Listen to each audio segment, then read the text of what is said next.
Hey everyone, bonjour. So my name is Vivien, and I'm currently a student at the University of Chicago, but I'm studying abroad in this beautiful city right now. I'm the founder of an organization called EnvisionDo, which is a student incubator program at the University of Chicago.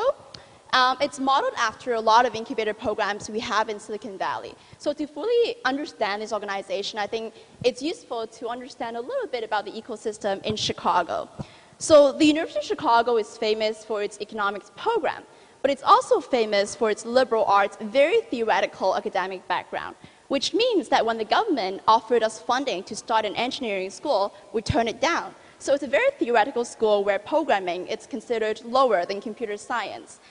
So there has been recently a little bit of change in the ecosystem in Chicago because thanks to Groupon, which is doing very well right now, and so the school administration decided that it's useful for us to have more students who are engaged in entrepreneurship.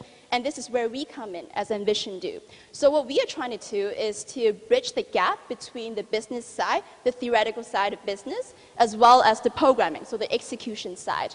So some examples of what we did is we went to a lot of companies to talk to the people who founded the companies, talk to the people who work at the company. For instance, Groupon, I'm sure everyone has heard of it, as well as Lightbank, who are the first investors of Groupon. So we try to kind of understand the investor side as well as the execution side of a business.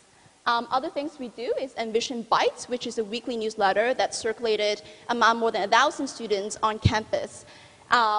As well as EnvisionDo Bazaar, which is kind of a career fair for people who want to participate or volunteer or work at a startup, or just to talk to the founders in general. One insight I've gotten from my experience of founding this organization is that there's this interesting question of whether entrepreneurship can be nurtured or whether it's something that's by nature. So that's the question that I'm personally very curious. If you want to have a conversation with me afterwards, I'll be happy to do so. Or if you have any questions at all, please feel free to reach me afterwards. Thank you.